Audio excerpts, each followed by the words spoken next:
আজকে শুক্রবার। শুক্রবার মানে হচ্ছে বন্ধের দিন। যেহেতু আজকে বন্ধের দিন, সকালটা শুরু করেছি খুবই আস্তে ধীরে। সকালে ফ্রেশ হয়ে উঠে ১ কাপ কফি বানালাম। কফি হাতে নিয়ে চলে গেলাম আমার পছন্দের কর্নারটাতে। আমার বাসার সবথেকে পছন্দের কর্নার এটি। তো এখানে আমি আমার গাছগুলো দেখছিলাম। এরা ঠিকঠাকভাবে গ্রো করছে কিনা, পানি আছে কিনা।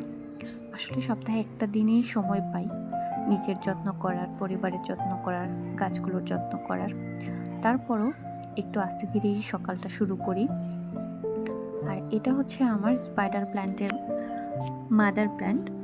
তো এটা কিনেছিলাম ১.৫ বছর আগে ৳১০০ দিয়ে। সেখান থেকে আমার অনেকগুলো গাছ হয়েছে। আর এখানে অনেকগুলো বেবি প্ল্যান্ট আছে। বাট আমি আর কোনো চারা করব না ভেবেছি। কারণ এভাবে দেখতে দারুণ লাগে। আমার বাসায় আরও অনেকগুলো স্পাইডার প্ল্যান্ট আছে, সেগুলো আমার বারান্দায় রাখা আছে। আর এই কর্নারটা আমি সাজিয়েছি স্পাইডার প্ল্যান্ট দিয়ে। সাথে আছে মানি প্ল্যান্ট, স্নেক প্ল্যান্ট আর একটা অর্কিডও আছে। আর এই গাছগুলো যে শুধু সুন্দর তাই নয়, এগুলো কিন্তু এয়ার পিউরিফিকেশনও করে।